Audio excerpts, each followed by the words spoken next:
Hello बच्चों, मैं अंजना सी परिहार। बच्चों, आज हम कक्षा 12वीं के अर्थशास्त्र विषय के अंतर्गत पूर्ति एवं पूर्ति की लोच अध्याय 10 के कुछ महत्वपूर्ण प्रश्न को चर्चा कर लेते हैं। पूर्ति को प्रभावित करने वाले तत्व क्या हैं?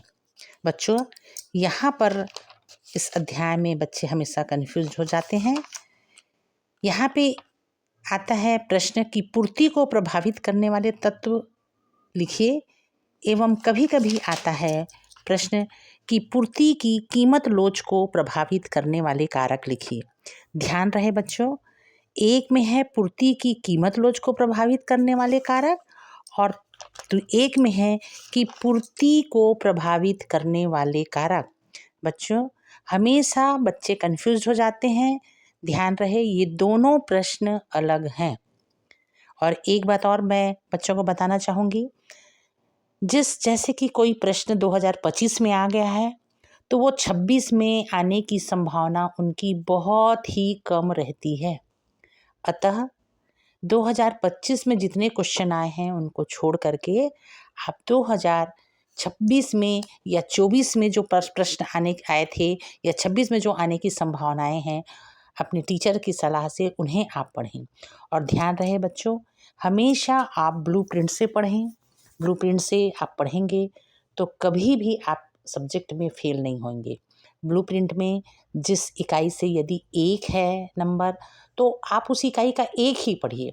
जैसे कि मैं एग्जाम्पल दे देती हूँ कि समष्टि अर्थशास्त्र के अंतर्गत समष्टि अर्थशास्त्र और व्यष्टि अर्थशास्त्र 2 चैप्टर हैं। 2 भागों में अर्थशास्त्र को बांटा गया है, व्यष्टि अर्थशास्त्र और समष्टि अर्थशास्त्र।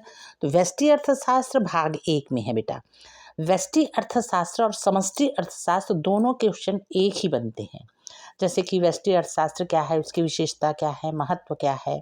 इसी प्रकार से समष्टि अर्थशास्त्र क्या है, उसके महत्व, उसकी विशेषता, उसके प्रकार।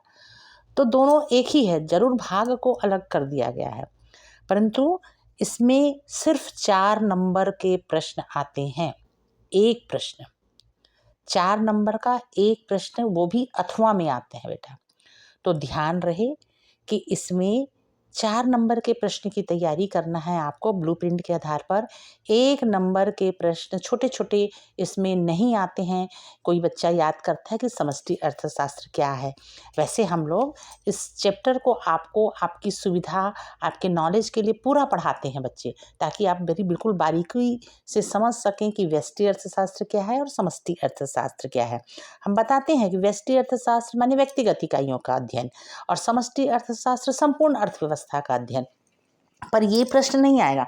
प्रश्न जैसे कि इसकी विशेषता लिखिए या इसके महत्व को लिखिए, या कभी कभी अंतर आता है। पिछले साल समष्टि शास्त्र और व्यष्टि अर्थशास्त्र का अंतर आ चुका है बच्चों, तो आप इसमें टाइम वेस्ट ना गवाएं।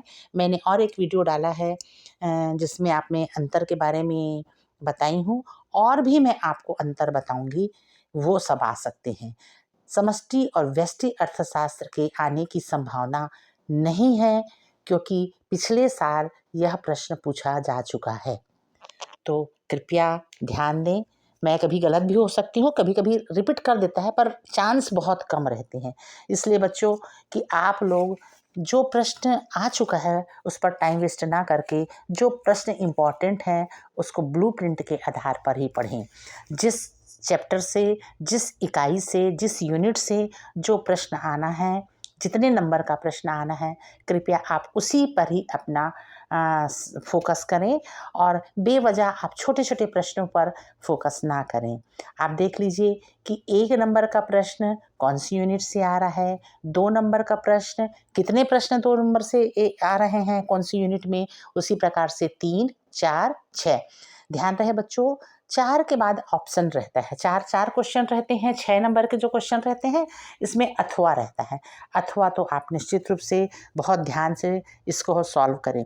तीसरी बात यह है कि आप ग्राफ की सहायता से करें, आप थ्योरी ना लें। मैं बहुत सभी वीडियो बनाई हूँ जिसमें ग्राफ है, ग्राफ को मैं छोड़ चुकी हूँ क्योंकि ये ऑडियो वाला है।